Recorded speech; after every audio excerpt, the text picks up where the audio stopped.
राधे राधे मित्रों, आप सभी को देवशयनी एकादशी की बहुत बहुत शुभकामनाएं। देवशयनी एकादशी आरंभ के साथ ही चतुर्मास का भी आरंभ हो जाता है। चतुर्मास आषाढ़ मास के शुक्ल पक्ष से कार्तिक मास की शुक्ल पक्ष की एकादशी को चतुर्मास कहते हैं।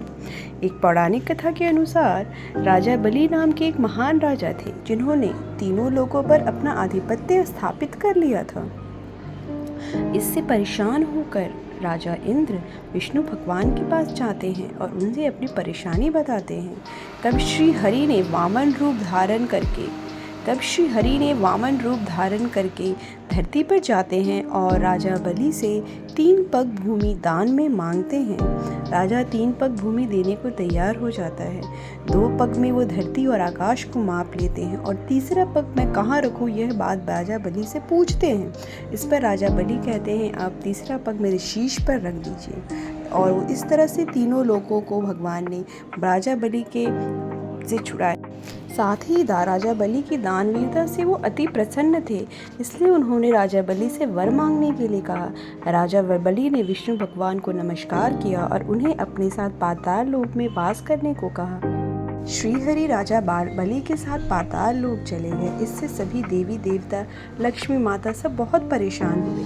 तो लक्ष्मी माता ने एक युक्ति बनाई, जिनसे वो राजा बलि के पास एक गरीब कन्या के रूप में गई और उन्हें राखी बांधी और बदले में वर में उन्होंने विष्णु भगवान को वहाँ से आज़ाद किया और अपने साथ विष्णु लोक ले गई। पर भगवान राजा से अति प्रसन्न थे, इसलिए उन्होंने उन्हें आशीर्वाद दिया, उन्हें वर दिया कि हर साल 4 मास के लिए आषाढ़ मास की शुक्ल पक्ष की एकादशी से कार्तिक मास के शुक्ल पक्ष की एकादशी तक वो वहीं पाताल लोक में वास करेंगे। अन्य कथा के अनुसार भगवान विष्णु शंखचूड़ नामक राक्षस के साथ युद्ध करते हुए बहुत ही थक गए थे। राक्षस तो मारा गया, पर भगवान बहुत थक गए थे। इस थकान को दूर करने के लिए वो अपनी योग निद्रा में चले जाते हैं और योग निद्रा में जब प्रभु चले जाते हैं, उस दौरान भगवान शंकर सृष्टि का रक्षा करते हैं।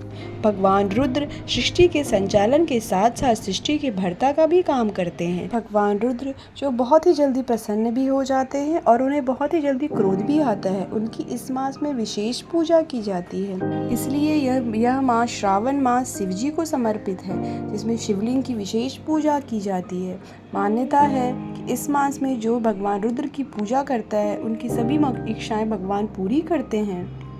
चतुर्मास में पूजा पाठ का विशेष महत्व है, इसलिए आपने देखा होगा बहुत सारे त्यौहार हमारे हिंदू धर्म के इस मास में मनाए जाते हैं, जैसे हरियाली तीज, रक्षाबंधन, श्रावणी मेला और जन्माष्टमी। बहुत सारे त्यौहार हम इस मास में मनाते हैं। देव प्रमोदिनी एकादशी के साथ भगवान अपनी निद्रा से जाग जाते हैं और अपना कार्यभार संभालते हैं। चतुर्मास में ब्रजधाम की यात्रा बहुत फलदायी होती है। ऐसी मान्यता है कि सारे तीर्थ चतुर्मास में ब्रजधाम में ही निवास करते हैं।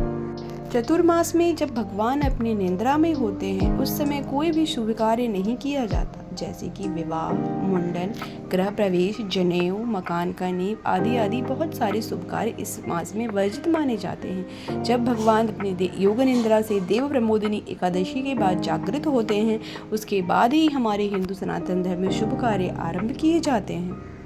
प्रिय भक्तों, यह थी चतुर्मास में योग निद्रा की कथा। आप भी इस मास में पूजन पाठ करके भगवान को प्रसन्न करें और लाभ उठाएं। श्री राधे।